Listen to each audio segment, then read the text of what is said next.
Hey everybody, it's Benny One and I'm back at you with another ranking video, and we're going to rank all of the Superman movies that I reviewed in my rewatch, review, and ranking that I did for the voted Superman franchise, everybody. That's right.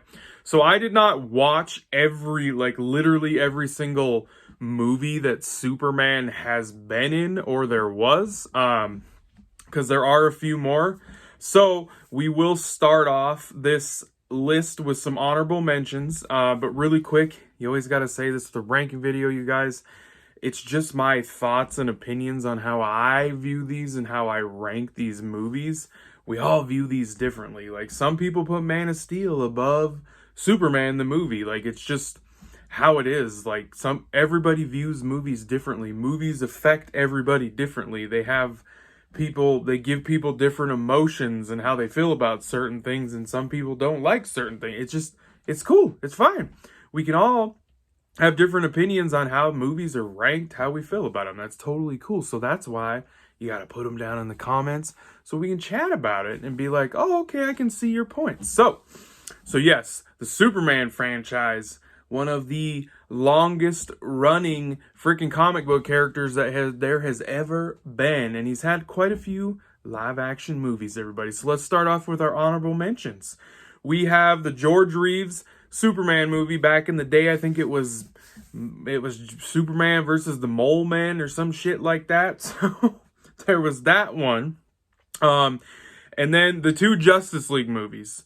I don't know, there might be another Superman movie out there, a serial maybe, but I'm not really sure. I guess I didn't look or dig too much, but yes, the two Justice League movies, the god-awful Justice League that came out, horrible, and then the Snyder Cut, which I think is a great comic book movie, but I'm not including it in this because Superman really is not in the movie. His character is in the background, and they do bring him back eventually, and we get the cool black suit Superman right there, but he's not really in the movie, so it's not really a Superman movie because he doesn't show up until the very end. He's badass in it, don't get me wrong, but so those are the honorable mentions. So we're going to have 8 movies total, so let's just get right into this stuff. I'm going to start this off right at number 8, and that is Supergirl, everybody. That's right, the live-action Supergirl movie. I decided to rewatch this and review this as part of this series because it actually falls in line with the Christopher Reeve Superman movies. It takes place in the same world and everything, because Superman's mentioned. Jimmy Olsen, that was in all of the Christopher Reeve Superman movies, is in the Supergirl movie. There is a poster of Superman in a college dorm room, basically. So it's connected, everyone. That's correct. It's very canon with the Christopher Reeve Superman movies. So the reason I'm putting this one on the bottom, even though this one has a bigger budget than the number 7 movie, is the story is just very weak. Instead of having her go up against like Brainiac, which is a very common villain for Supergirl to go up against, and then she teams up with Superman. That was kind of the original plan because they really wanted to do a Brainiac villain movie in Superman 3 and possibly Superman 4 that Christopher Reeves was in, and they tried to shoehorn him into this Supergirl movie, but it didn't pan out. Christopher Reeves didn't want to be a part of it. So we got this crazy wonky story of her going to this like little college to hide out and become Linda Lee, and she ends up fighting this sorceress, like a witch, instead of Brainiac. So, and the story is just not very good. The budget was okay, and the effects looked okay. Well, some of them, not all of them. Some of the set pieces looked really bad in this movie too. And some of the acting from the really like big actors that were in this movie was not very good at all. So that is why that is number 8. So number 7 is going to be Superman 4, The Quest for Peace. That's right, the last Christopher Reeve Superman movie that he was very involved with writing and everything. It was taken over by a completely different studio canon, and they literally were going through some hard financial times when they bought the rights to the Superman franchise, and it shows. Holy cow, the budget for this movie was hacked down to almost nothing for this type of movie, and they reused the same like 2 shots of Christopher Reeves flying in a lot of the movie, like a lot. It is so noticeable no matter where he's flying. It's literally the same freaking shot of him just like whether he's in space, the subway, above Metropolis, or New York, I guess if you want to call it. It's literally the same shot. And I don't know, it just, the story, I think they had a cool concept where he's going to take all the nuclear weapons away from all the countries around the world, disarm everybody so we could have peace. And they brought Lex Luthor back, Gene Hackman came back. So like, I think they had something there, but the execution of that story was just not good, because you get this nuclear man that Lex creates, and he's a horrible villain. Gene Hackman voices him, for God's sakes. They dubbed Gene Hackman's voice over this. I think he was Australian, maybe, or I can't remember, or British. I don't know. But yeah, it's just a very weak Superman movie with a really just shit budget. And it really affected the movie. It did. So that was number 7. Number 6 is going to be Superman 3, everyone. That's right. The third Christopher Reeve Superman movie, which I like parts of this movie. Now, where Superman gets, because Richard Pryor is in this movie, and that's what I think. I like Richard Pryor. I love his movies that he made in the freaking 80s. I love his stand-up comedy. He's a funny guy. But I think the big problem with this movie is that they focus too much on making him such a big character and making this movie quirky and funny to fit his type of acting, I guess I could say, more of making a Superman movie. And I feel like that's one of the big downfalls of this movie. And Lex Luthor wasn't in it, so they put a very cheap version of somebody else in the movie that's supposed to kind of be like Lex Luthor. And they got this device that changes weather to affect crops, and it's goofy. But there are cool things in it, like the Smallville stuff where Clark goes back to Smallville and he re-hooks up with Lana Lang. And we get the evil Superman versus the good Superman stuff when he gets the basically red kryptonite, even though it's not red kryptonite, that Richard Pryor's character makes. And it affects Superman in a different way, makes him evil. That stuff was cool. Like, they could have really went somewhere with that shit. And then they had this cheap robotic computer thing that Richard Pryor's character designed and they built, and it basically was Brainiac, a crappy, cheaper version of Brainiac.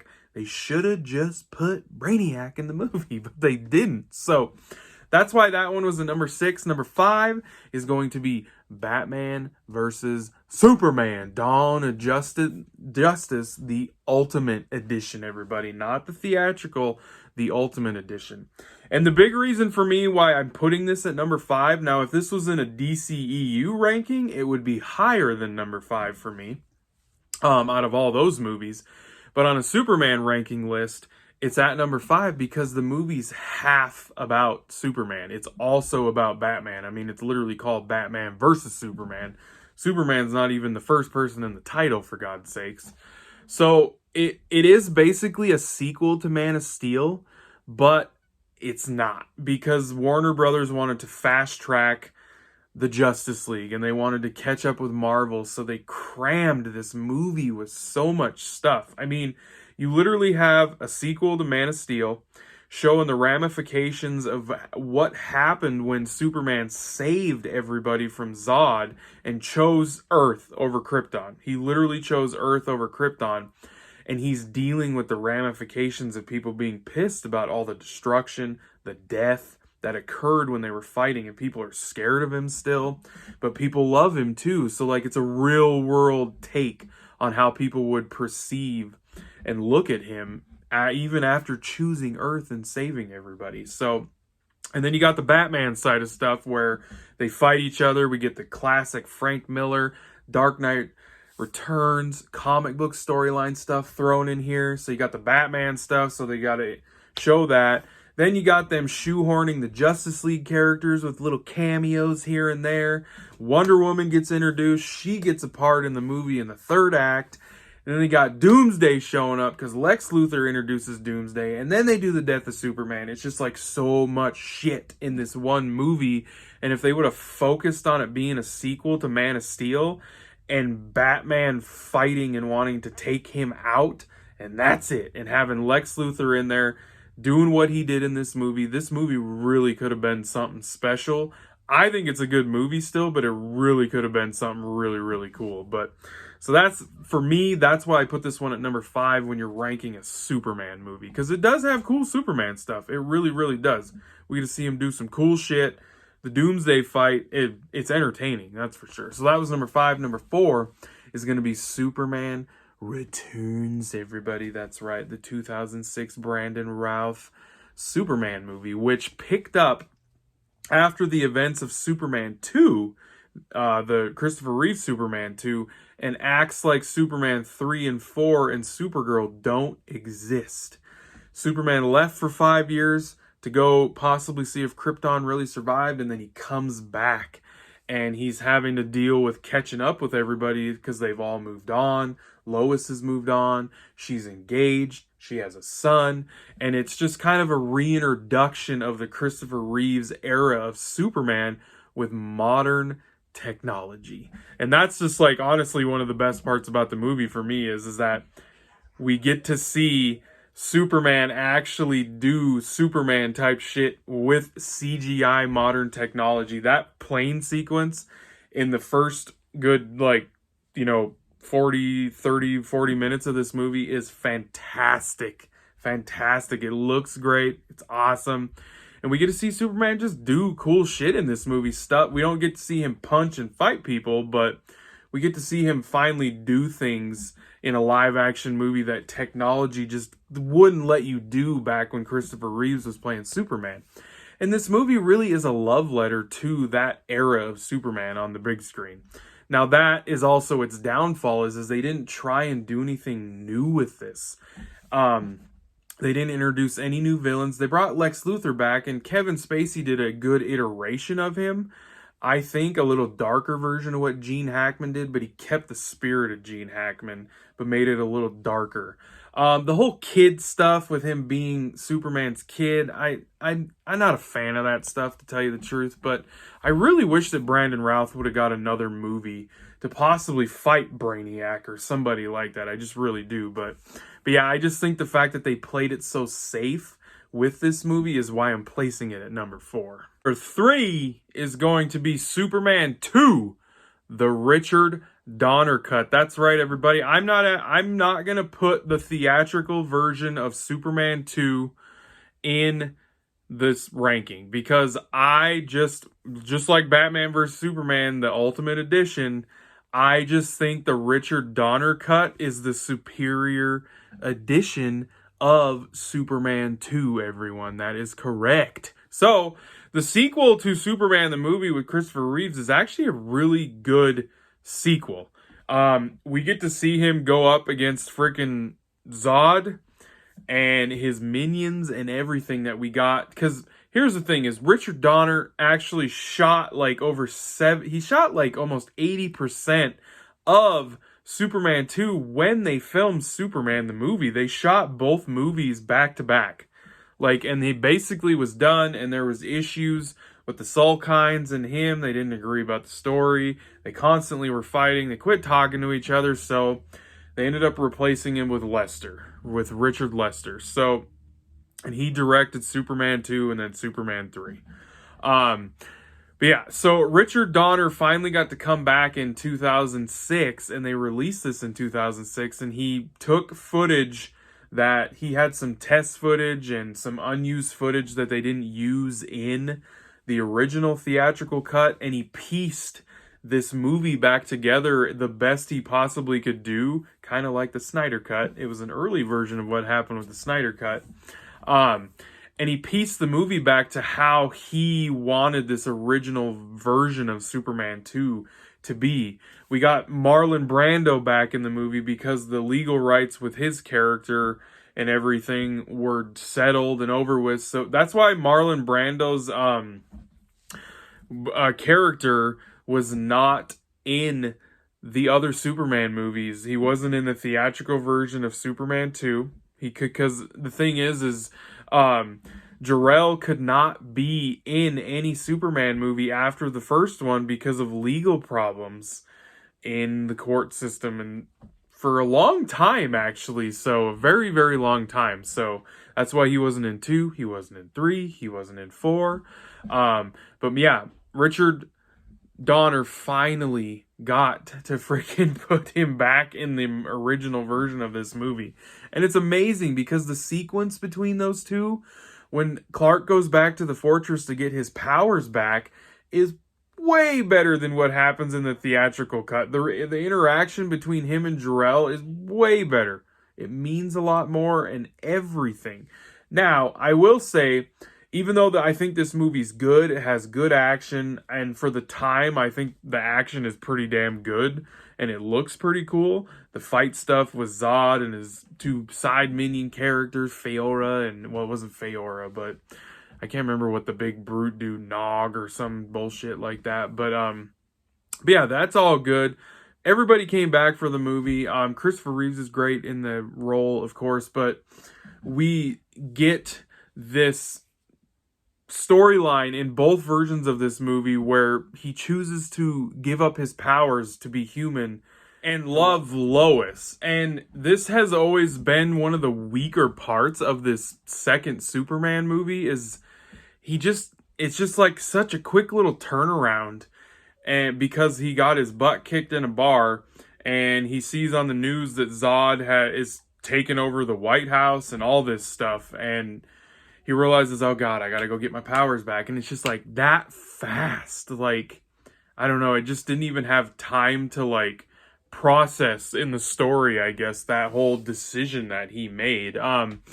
But I mean, overall, the Richard Donner cut, like I told you, is a better version of the theatrical version that Lester went back and did some reshoots and put out originally. Not that that one's horrible, but the Donner cut is just better.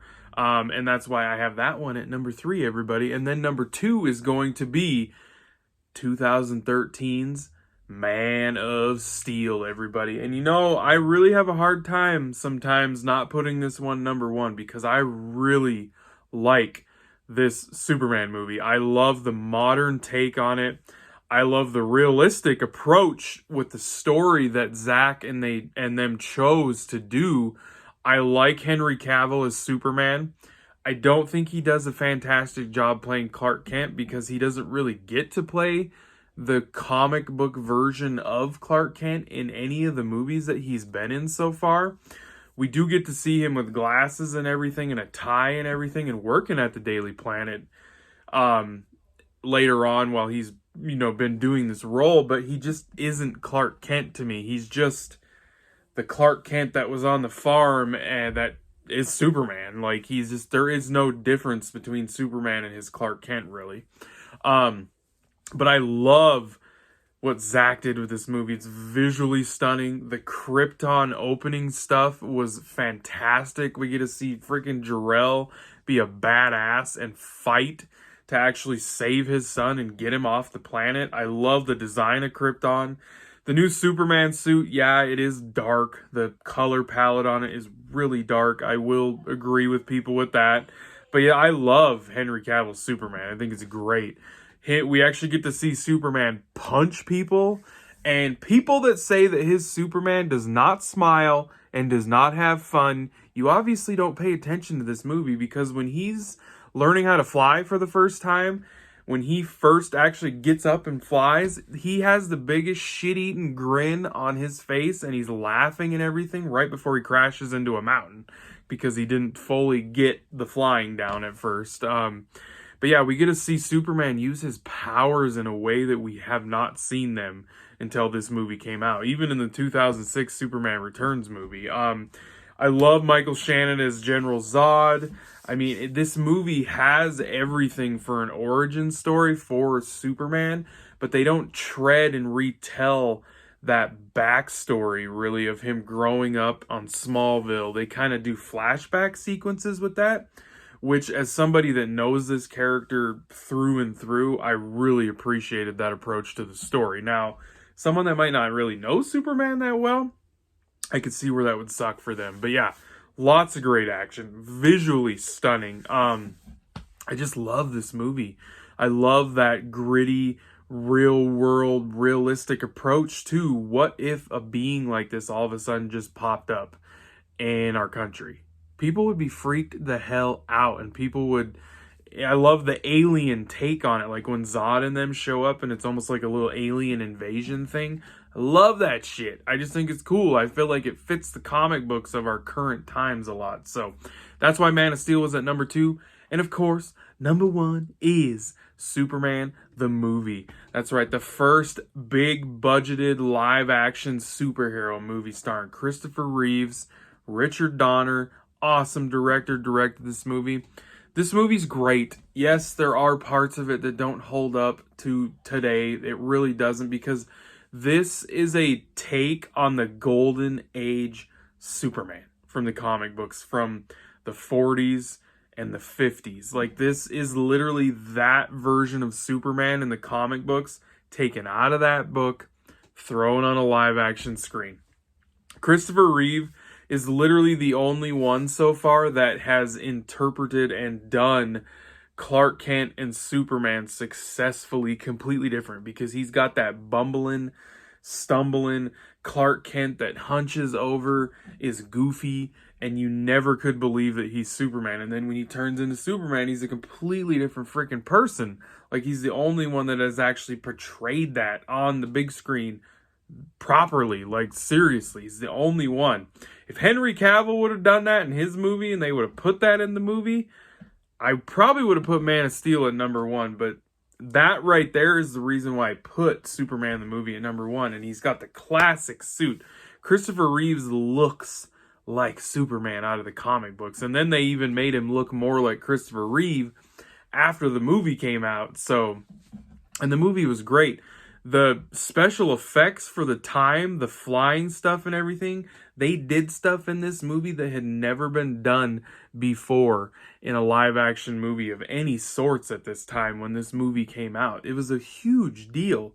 It was a lot of hard work for these people to make this freaking movie, and it was very successful, had a fantastic cast, and it did so great. And I think it still holds up all these years later for how old it is. So Superman the movie was the number 1 movie for me for my Superman ranking, everybody. I hope you guys enjoyed my ranking. I want you guys to share down below in the comments how you would rank these, because I want to chat with you about them, everybody. So I thank you for watching. Thank you for watching all the reviews and everything of the Superman movies. The Harry Potter franchise is next, everybody. That's right.